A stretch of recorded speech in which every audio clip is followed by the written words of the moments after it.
புனித மத்தேயு எழுதிய தூய நற்செய்தியிலிருந்து வாசகம். அதிகாரம் 1. உயிர் உள்ள இறை வார்த்தைகள் 16 மற்றும் 18 முதல் 21 மேலும் 24. யாக்கோப்பின் மகன் மரியாவின் கணவர் யோசேப்பு மரியாவிடம் பிறந்தவரே கிறிஸ்து என்னும் இயேசு. இயேசு கிறிஸ்துவின் பிறப்பை ஒட்டிய நிகழ்ச்சிகள். அவருடைய தாய் மரியாவுக்கும் யோசேப்புக்கும் திருமண ஒப்பந்தம் செய்யப்பட்டிருந்தது. அவர்கள் கூடி வாழும் முன் மரியா கருவுற்றிருந்தது தெரிய வந்தது. அவர் தூய ஆவியால் கருவுற்று இருந்தார். அவர் கணவர் யோசேப்பு நேர்மையாளர். அவர் மரியாவை இகழ்ச்சிக்கு உள்ளாக்க விரும்பாமல் மறைவாக விலக்கிவிட திட்டமிட்டார். அவர் இவ்வாறாக சிந்தித்துக் கொண்டிருக்கும் போது ஆண்டவரின் தூதர் அவருக்கு கனவில் தோன்றி, யோசேப்பே, தாவீதின் மகனே, உம் மகன் மரியாவை ஏற்றுக்கொள்ள அஞ்ச வேண்டாம்.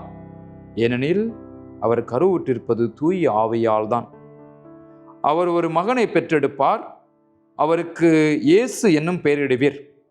ஏனெனில் அவர் தம் மக்களை அவர்களுடைய பாவங்களிலிருந்து மீட்பார் என்றார். யோசேப்பு தூக்கத்திலிருந்து விழித்தெழுந்து ஆண்டவரின் தூதர் தமக்கு பணித்தவாறே தம் மனைவியை ஏற்றுக்கொண்டார். ஆண்டவரின் அருள்வாக்கு. கிறிஸ்துவே உமக்கு புகழ்.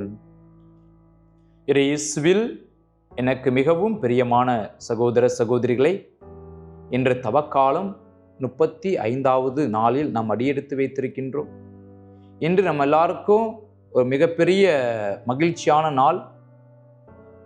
புனித யோசேப்பு தூய கன்னி மரியாவினுடைய கணவருடைய பெருவிழாவை தாயாம் திருச்சபை கொண்டாடி மகிழ்கின்றது. இன்று சிறப்பாக நம்முடைய குடும்பத்தில் இருக்கின்ற தலைவர்கள், நம்முடைய தந்தைமார்களுக்காக இன்றைய நாளில் ஜெபிப்போம்.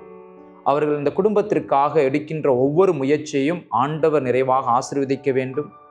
கடவுளுடைய திட்டத்திற்கேற்ற போல் அவர்கள் நடக்க, அவர்களுக்கு தேவையான அனைத்து அருளையும் ஆசிரியம் கொடுக்க தந்தைகளுக்காக இன்றைய நாளில் சிறப்பாக மன்றாடுவோம்.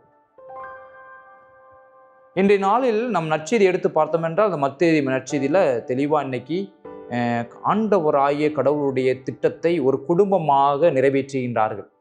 அதுதான் இன்னைக்கு முக்கியம். யோசேப்புடைய திருநாளில் ஒரு குடும்பமாக எப்படி கடவுளுடைய திட்டத்தை அவர்கள் எப்படி நிறைவேற்றுகிறார்கள் என்பது பார்க்குறோம். இன்றைய நாளில் 3 பேர் இருக்காங்க. அன்னை மரியாள், அவருடைய கணவர் யோசேப்பு, அவருடைய மகன் இறைமகன் இயேசு. இன்றைய 3 பேரும் இன்னைக்கு இந்த நற்செய்தியில் பார்க்குறோம். ஒரு குடும்பமாக இணைந்து கடவுளுடைய திட்டத்தை நிறைவேற்றுகின்றார்கள். அன்னை மரியாள் கடவுளுடைய திட்டத்திற்காக இதோ உமது அடிமை உமது சொற்படியை நிகழ்த்துன்னு சொல்றாங்க.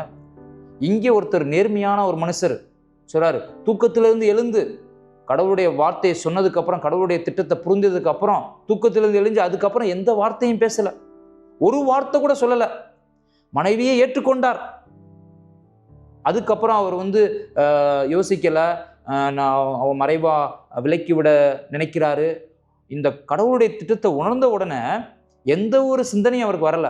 தூக்கத்திலிருந்து எழுந்த உடனேயே அவருக்கு எப்படி கனவுல பணித்தவாறே தன் மனைவியை ஏற்றுக்கொண்டார்.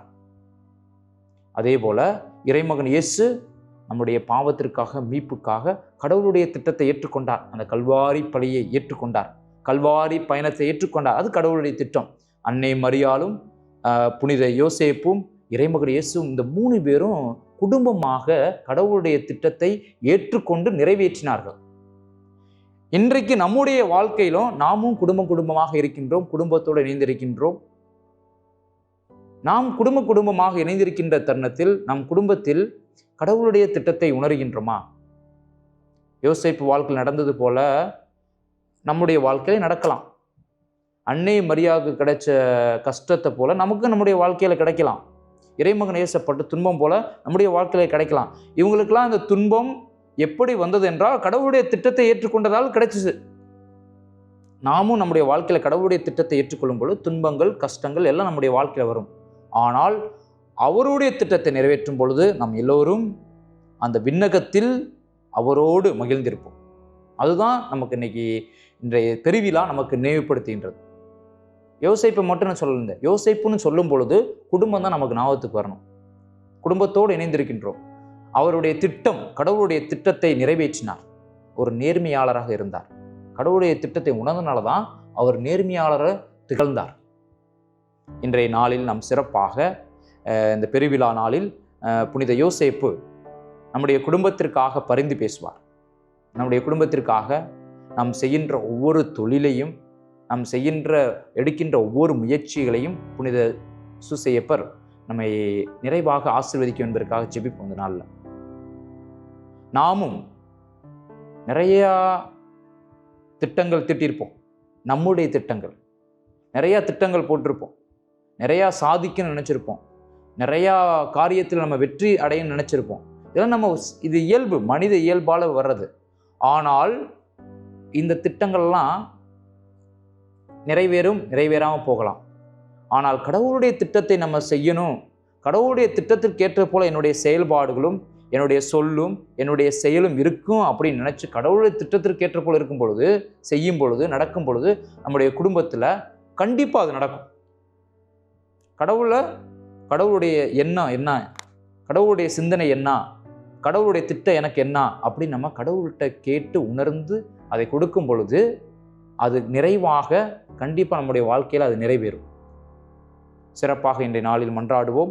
புனித யோசேப்பு நம்முடைய குடும்பத்தையும், நம் குடும்பத்தில் இருக்கின்ற ஒவ்வொருவரையும் நிறைவாக ஆசீர்வதிக்க, அவர் எப்படி அந்த நேர்மையாகவும் நீதியாகவும் இருந்தாரோ அதே போல நாமும் அந்த கடவுளுடைய ஆவியால் தூண்டப்பட்டு நேர்மையாகவும் நீதியாகவும் நம்முடைய வாழ்க்கையில் நடக்க, ஒருவர் மற்றவரை மதிக்க இந்த நாளில் சிறப்பாக மன்றாடுவோம்.